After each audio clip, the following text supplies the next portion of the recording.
بسم اللہ الرحمن الرحیم۔ السلام علیکم۔ سعودی انفو یوٹیوب چینل میں آپ کو خوش آمدید کہتے ہیں۔ اگر آپ نے حج کیا ہے، عمرہ کیا ہے یا پھر آپ سعودی عربیہ میں موجود ہیں تو آپ نے کبھی بھی نہیں دیکھا ہوگا کہ حرم شریف کے ایریا میں کبھی بھی کوئی جہاز اوپر سے گزر رہا ہو۔ اس کی مختلف وجوہات بیان کی جاتی رہی ہیں، کچھ سائنسی طور پر، کچھ علمی طور پر اور کچھ مختلف پوائنٹس آف ویوز پیش کیے جاتے رہے۔ پچھلے دنوں اسی طرح کی ایک خبر وائرل ہوئی سوشل میڈیا پہ، اور جس میں کہا گیا کہ حرم شریف میں جہاز اس لیے داخل نہیں ہوتے، مکہ المکرمہ کی حدود میں اس لیے داخل نہیں ہوتے کیونکہ مکہ المکرمہ کی حدود میں جو پہاڑ ہیں وہاں پر مقناطیسی طاقتیں ہیں، کچھ ایسی مقناطیسوں کا حصار ہے وہاں پہ کہ اگر اوپر سے جہاز گزرے گا تو وہ یہاں پر گر سکتا ہے۔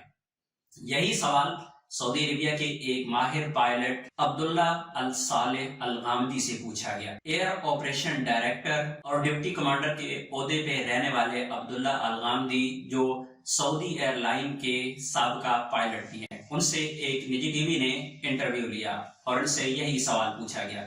ان کی جانب سے دو اہم نکات یہاں پر بتائے گئے جس کی وجہ سے حرم شریف کے ایریا سے اور مکہ المکرمہ کے ایریا سے جہاز نہیں گزرتے، اور وہ دونوں الحمدللہ ایسی وجوہات ہیں کہ دونوں پر آپ اش کر اٹھیں۔ یقیناً سعودی گورنمنٹ کا ایک قابل تحسین اقدام ہے۔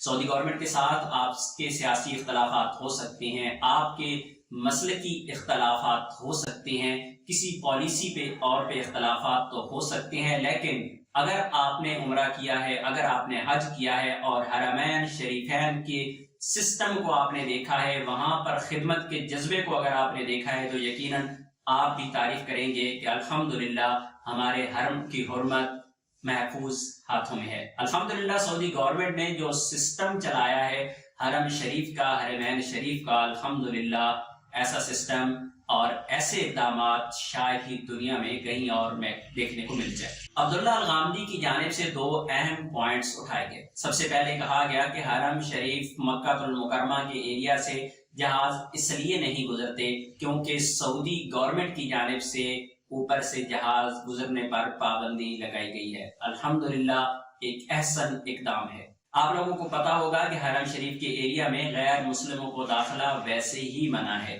اور الحمدللہ ہوائی راستے بھی ان کے لیے بند ہیں۔ اس کی اور بھی مختلف وجوہات ہو سکتی ہیں، علماء کرام اس بارے میں کیا کہتے ہیں، لیکن یہاں پہ کہا گیا کہ صرف اور صرف حرم کی حرمت کو بچانے کے لیے، حرم کا ادب و احترام کرتے ہوئے وہاں اوپر سے کسی بھی جہاز کو کوئی روٹ نہیں دیا گیا۔ لیکن دوسری جانب اگر آپ دیکھتے ہیں تو ہم اپنے ملک کا سسٹم اگر دیکھتے ہیں، آپ لوگوں کو یاد ہوگا کہ فیصل مسجد کو ایک بار بند کر دیا گیا تھا، ایک نماز وہاں پہ نہیں ہونے دی گئی تھی کیونکہ وہاں پر کسی غیر مسلم نے وزٹ کرنا تھا، لیکن الحمدللہ سعودی عربیہ میں ایسا کچھ نہیں ہے اور ہمارا حرم الحمدللہ محفوظ ہاتھوں میں ہے۔ دوسری وجہ جو بتائی گئی ہے اہم، اس میں یہ کہا گیا ہے کیونکہ مکہ المکرمہ مختلف پہاڑوں میں گھرا ہوا ہے، جس وجہ سے اگر قریب سے بھی وہاں سے کوئی بھی پلین گزرے گا تو ایسی صورت میں بہت زیادہ شور ہوگا، اور اس شور کی وجہ سے حرم شریف میں عبادت کرنے والے لوگوں کی عبادت میں خلل ہوگا۔ تو الحمدللہ ایسی تمام افواہیں، ایسے تمام وسوسے، ایسے تمام شرارتیں الحمدللہ زمین بوس ہوئی۔ الحمدللہ جو حرم شریف کے ایریا سے جہاز نہ گزرنے کی جو وجہ ہے وہ سب سے اہم اور سب سے پہلے حرم کا ادب و احترام ہے۔ الحمدللہ ثم الحمدللہ۔